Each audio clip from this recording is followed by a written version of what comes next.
Hello viewers, আসসালামু আলাইকুম। আশা করি যেখানে আছেন স্বাচ্ছন্দ্যে আছেন, সুস্থ আছেন, ভালো আছেন। অনলাইন থেকে আমার এক পরিচিত ছোট ভাই, সে এই 4080 এই সার্কিটটা সে কিনেছে।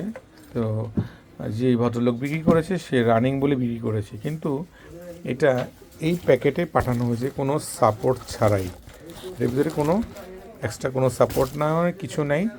তো ভালোভাবে পাঠায় নাই, নাকি এটা প্রথমেই নষ্ট ছিল, আই ডোন্ট নো। তবে এটা সম্পূর্ণ এই সার্কিটের সাথে একদম লেগেছিল। আমি এটাকে বহু কষ্টে একটু ফাঁকা করার চেষ্টা করেছি। এখন দেখেন সমস্ত ট্রানজিস্টর বেশি ম্যাক্সিমামই এটা ভেঙে গেছে, উঠে গেছে বেশিরভাগই। আমি এতটুকু ফাঁকা করছি, এটা একদের সাথে মিশানো ছিল একদম।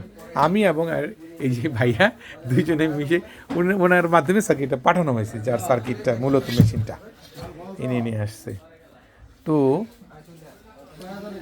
অনলাইন থেকে কেউ যদি কিছু কিনেন, দেখেন একদম এই যে দেখেন কোনো ডিসকানেক্ট হয়ে গেছে। এটা একদম লাগানো ছিল, তো আমি এটাতে দিয়ে একটু চেষ্টা করতেছি এটাকে ফাঁকা করানোর জন্য।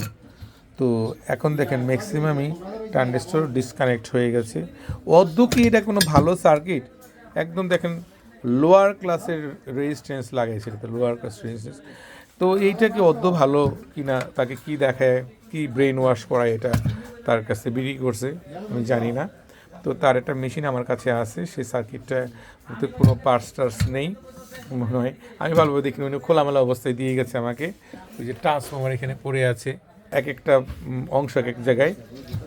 তো আমাকে সেই সার্কিটটাকে সব এক জায়গায় করে লাগাতে হবে, কেবিনেট এক জায়গায়। তো অনলাইন থেকে যাও কেউ যদি আপনারা মার্কেট করেন, একটু বুঝে শুনে মার্কেট করবেন। যারা যে কোনো জিনিসই কিনেন একটু বুঝে শুনে কিনবেন, কারণ কথার সাথে তাদের কাজের, যারা নাকি এই ব্যবসাগুলো করে, কথার সাথে কাজের ম্যাক্সিমামই মিল নেই। তবে সবাই যে খারাপ আমি সেই উদ্দেশ্য করে কথা বলি না। তবে বেশিরভাগই অনলাইন থেকে অনেক কাজ আমার কাছে আসে, মিক্সচার আসে, মেশিন আসে, যারা কিনে ধরা খেয়েছেন। সেই মেশিনগুলা চলে না, বা একদম খারাপ জিনিস দিয়ে দিয়েছে, সার্কিট খারাপ দিয়ে দিয়েছে। দেখানোর সময় অন করে দেখায় যে ভালো, কিন্তু বাসায় আসলে পরে বা কোম্পানিতে আসলে পরে, নিজের প্রতিষ্ঠানে আসার পর আর চলে না। তো এই ছোটোটা ভিডিও কল আপনার সাথে শেয়ার করলাম। এই জিনিসটা আপনারা সবসময় একটু মনে রাখার চেষ্টা করবেন, যে যেখানে আছে। অনেক ভালো থাকে, দেখা হবে অন্য কোনো ভিডিওতে। খুদা হাফেজ, আসসালামু আলাইকুম।